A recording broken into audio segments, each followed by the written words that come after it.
প্রিয় শিক্ষার্থীরা, আমি তোমাদের পড়াবো পঞ্চম শ্রেণীর আমার বাংলা বই। সূচিপত্র পাঠ ১ ও ২ আমি আগের ভিডিওগুলোতে পড়েছি। আজকে পড়াবো পাঠ ৩। পাঠের শিরোনাম দূরের পাল্লা, পৃষ্ঠা নং ১৯ থেকে ২৩ পর্যন্ত।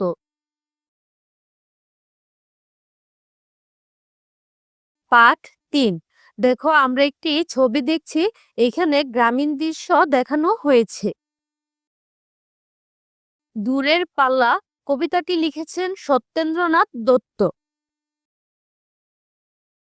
ছিপখান তিনদার, তিনজন মাল্লা, চৌপর দিনভর দেই দূর পাল্লা, পারময় চুপজার, জঙ্গল জঞ্জাল, জলময় শৈবাল, পান্নার টাকশাল, কঞ্চির তীরগড়, ওই চর জাগছে, বনহাঁস ডিম তার শেওলাই ডাকছে। চুপ চুপ উই ডুব, দেই পান কুটি, দেই ডুব টুপ টুপ, গুমটার বউটি, জগ জগ কলসির, বক বক শুনগ, গুমটাই ফাঁক বই, মন উন্মন গো। তিনদার ছিপখান মন্তর যাচ্ছে, তিনজন মাল্লায় কোন গান গাচ্ছে।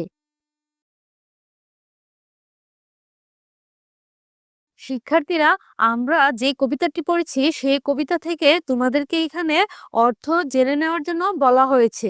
চলো অর্থগুলো জেনে নেই। উন্মন, উদাস, আনমনা। চৌপর, চার প্রহর বা সারাদিন।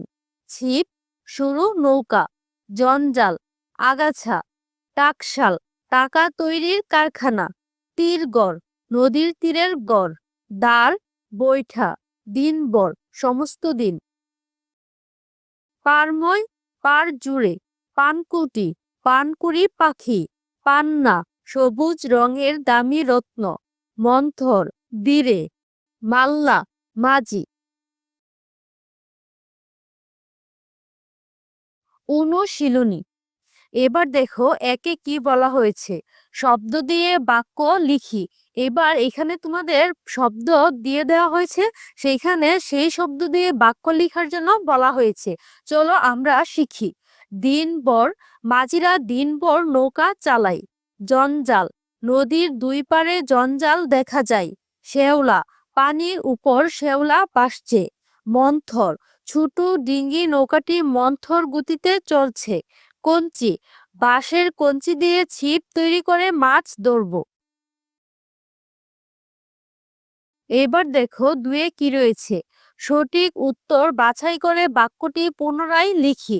তাহলে এখানে দেখো তোমাদেরকে তিনটি অপশন দেওয়া আছে, সেইখান থেকে একটি অপশন নিয়ে সঠিক শব্দটি বা বাক্যটি পুনরায় লেখার জন্য বলা হয়েছে। দেখো আমরা যখন প্রথমে কত দেখি, কবিতায় ৫, ৪, ৩, ২ জন মাঝির কথা বলা হয়েছে। এবার এই বাক্যটি থেকে, চারটি বাক্য থেকে যে কোনো একটি সঠিক বাক্যটি নিয়ে আমরা, সঠিক শব্দটি নিয়ে আমরা একটি বাক্য তৈরি করব। কবিতায় তিনজন মাঝির কথা বলা হয়েছে। খ দেখো, নদীর সারা পার জুড়ে বাড়িঘর, ঝোপঝাড়, ফসলের ক্ষেত, কাশফুল রয়েছে। এবার যদি আমরা সঠিকভাবে বাক্যটি লিখি, দেখো হবে নদীর সারা পার জুড়ে ঝোপঝাড় রয়েছে। গ, নদীর পানিতে কলসি, নৌকা, হাঁস, শেওলা ভাসছে। সব বাক্যটি হবে নদীর পানিতে শেওলা ভাসছে। গাংচিল, মাছরাঙা, বক পানকড়ি নদীতে ডুব দিচ্ছে। এটি সঠিক বাক্য হবে পানকড়ি নদীতে ডুব দিচ্ছে। তোমরা এইভাবে উপরে থাকা চারটি বাক্য থেকে, শব্দ থেকে একটি শব্দ নিয়ে বাক্যটি সঠিকভাবে লিখবে। ও দেখো, ওতে আমরা যদি সঠিক বাক্যটি দেখি, বালতিতে পানি ভরা বক বক শব্দ শোনা যাচ্ছে। যতে দেখো সঠিক বাক্যটি হবে নৌকা চালাতে চালাতে মাঝিরা গান বলছে। তিনে দেখো রয়েছে, কবিতাটি হাতে তালি দিয়ে দিয়ে একসাথে বলি। শিক্ষার্থীরা, তোমরা তোমাদের শিক্ষকের সাথে অনুসরণ করবে, এই কবিতাটি হাততালি দিয়ে পড়বে। ৪ নঙ্গে দেখা আছে, প্রশ্নের উত্তর বলি ও লিখি। এইবার তোমাদের কবিতা থেকে কিছু প্রশ্ন করা হয়েছে, সেইগুলোর উত্তর আমরা বলবো ও লিখব। ক, বনহাঁস কি করছে? এবার দেখো উত্তর, বনহাঁস ডিম পেড়ে তার ডিমগুলো শেওলা শৈবাল দিয়ে ডেকে রাখছে। খ, নৌকায় যেতে যেতে মাঝিরা কি কি দেখছে?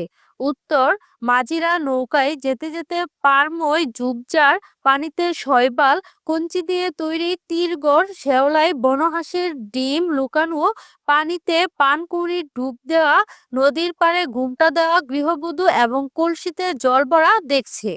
গ, ঘুমটা দেওয়া বউটি কি করছিল? উত্তর, ঘুমটা দেওয়া বউটি পান কলসি ডুবিয়ে জল ভরছিল। ঘ, শৈবালকে কেন টাকশাল বলা হয়েছে?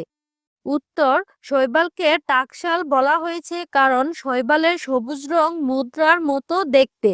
টাকশালে টাকা তৈরি হয়। তেমনি কবির মনে হয়েছে জলময় শেওলা যেন প্রকৃতির সবুজ সম্পদ বা মুদ্রার বাড়ি। ও, কবিতাটি পড়তে ভালো লাগে কেন?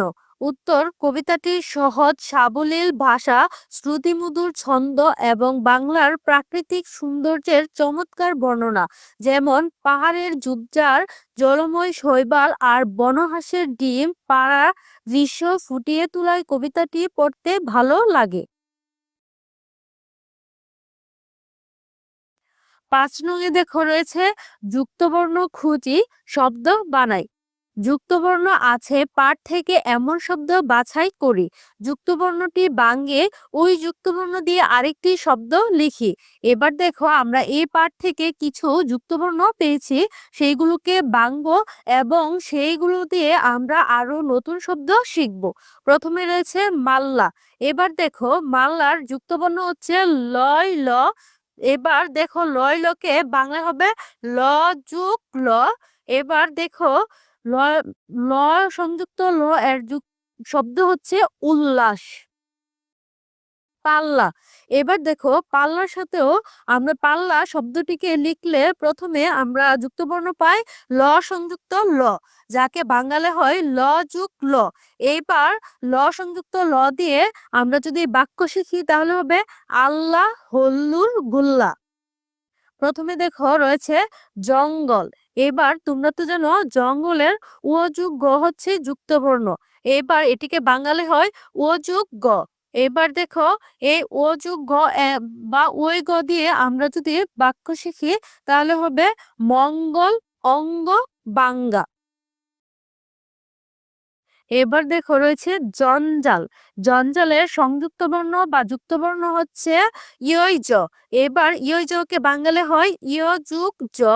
এবার দেখো ইয়জ দিয়ে যদি আমরা শব্দ শিখি অঞ্জলি, প্রাঞ্জল, গুঞ্জন।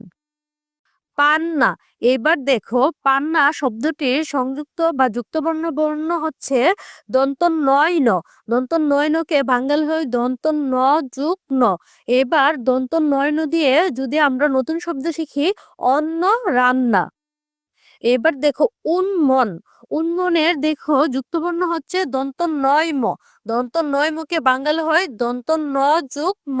এবার যদি আমরা দন্ত ন ম দিয়ে আমরা বাক্য শিখি বা শব্দ শিখি তাহলে হচ্ছে জন্ম, চিন্ময়, উন্মুক্ত। মন্থর। মন্থরের দেখো যুক্তবর্ণ হচ্ছে দন্ত নয় থ। এবার দন্ত নয় থকে বাঙালি হয় দন্ত ন যুগ থ। বা শব্দ হচ্ছে গ্রন্থ, পন্থা, মন্থন। দেখো ৬ নম্বরে রয়েছে জুড়াই বসে শব্দ তৈরির খেলা করি। এটি হচ্ছে জুড়াই বর্ণ বসিয়ে শব্দ তৈরির খেলা করার জন্য তোমাদেরকে গড়গুলো দিয়ে দেওয়া হয়েছে। প্রথমে আমরা যদি দেখি প্রথম গড়ে রয়েছে ক, পরের গড়ে রয়েছে লয়কার লা। এইবার দুটি বর্ণ মিলে হয়েছে ক লা। আবার যদি দেখি ল, তারপরের গড়ে হচ্ছে তয়কার তা, দুটি বর্ণ মিলে হয়েছে ল তা। এইভাবে তোমরা পাশাপাশি গড়ে বর্ণ বসিয়ে তোমরা এই খেলাটি চালিয়ে নিতে পারো। শিক্ষার্থীরা আজকে এই পর্যন্তই পাঠ বিষয় শেষ করলাম। পরবর্তী পাঠ বিষয় নিয়ে আমি আরো ভিডিও দিব। আমার চ্যানেলের সাথে থাকবে।